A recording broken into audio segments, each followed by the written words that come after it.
So here on page 93 in your record and practice journal, we're supposed to use a graph to tell whether x and y are in a proportional relationship. So since we're using the graph, we want to go ahead and plot the points. And as you've seen in the lesson, we're looking for two things. We're looking for the graph to show up as a line, and we're looking for that graph to go through 0, 0 in order to indicate that this is a proportional relationship. So let's start plotting. In number 1, the first thing we're asked to plot is 2, 5. So that means on my XY grid, I'm going to go 2 right from the origin and 5 up and place a dot. Then I've got 3, 7.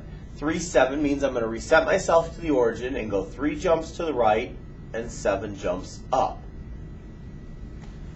4, 9 means I'll again reset myself to the origin and move 4 jumps to the right and 9 jumps up. And even though my last one is off the graph, we can still adequately graph it with what we have. 5, 11, resetting myself to the origin, I'll move 5 jumps to the right and 11 jumps up. Well, clearly this is indeed the graph of a line, so the only real question is it the graph of a line that's going to go through 0, 0? So as I take and connect my points here, I quickly see that even though it's near 0, 0, this does not actually go through 0, 0. So when answering the question, is this the graph of a proportional relationship, we can answer no. We can see that from taking my x and y values as well. All right, if I was to take 5 and divide it by 2 from this first set, that would make 2.5. But then if I were to take 7 and divide it by 3, that's 2 1/3 or 2.3 repeating. Well, remember, in order to be in a proportional relationship, you have to have the exact same numbers. So let's go on to number 2. We're going to test the same theories here. Again, we're looking for the graph of a line that goes through the origin. So my first set of points is 1, 3. So from the origin, I'm going to move right 1 and up 3 and place a dot.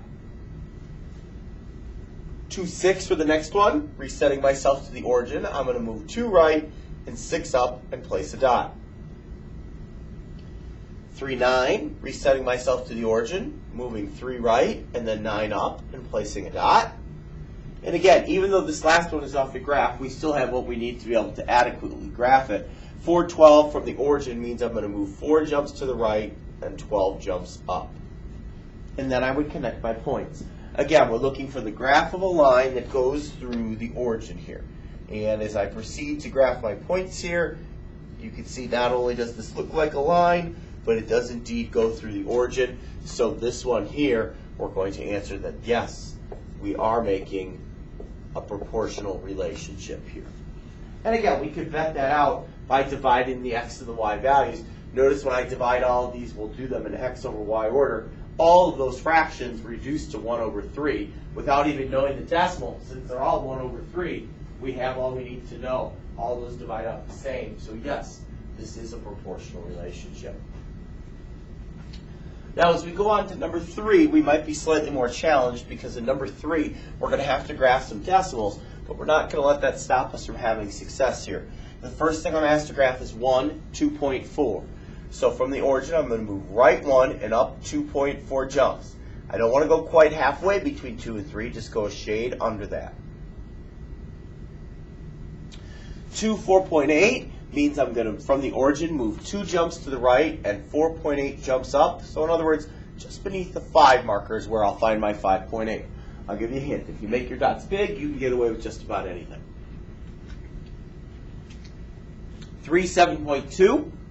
So from the origin, I'm going to make 3 jumps to the right and then move 7.2 jumps up. So I want to go just beyond the 7 marker to indicate 7.2. And then 4, 9.6 for my final one. Again, resetting myself to the origin. I'm going to move 4 jumps to the right and 9.6 jumps up. So just past halfway between 9 and 10. And so now I'll connect my points here. Clearly I have a line, so that's a good start. And I want to make sure that line goes through 0, 0. And as you can see, as I line up my ruler here and start to draw, this clearly does go through 0, 0. So yes, we have a proportional relationship. Notice when I do the division here, I'm most likely to do y divided by x. When I do the y divided by x in all these cases, every single one results in an answer of 2.4, which is another good tip-off. All right, and then in the fourth example, same thing. We're going to graph and look for a line that goes through 0, 0. So 2, 2 should be hard to screw up. 2, 2 means I'm going to go right 2 and up 2 from the origin and place a dot. And then I have 4, 3, so from the origin I'll go right 4 and up 3 and place a dot. 6, 4, from the origin I'll go right 6 and up to 4 and place a dot. And then 8, 5, from the origin I'll go right to 8 and up to 5 and place a dot.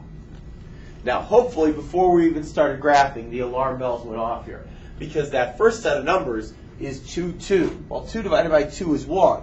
Well, hopefully you notice that none of these other columns divide out to make 1, which was an indicator of no. But if we wanted proof of it with the graph, when I connect my points clearly, yes, while this is a line, it's not going through 0, 0. So the answer here is no.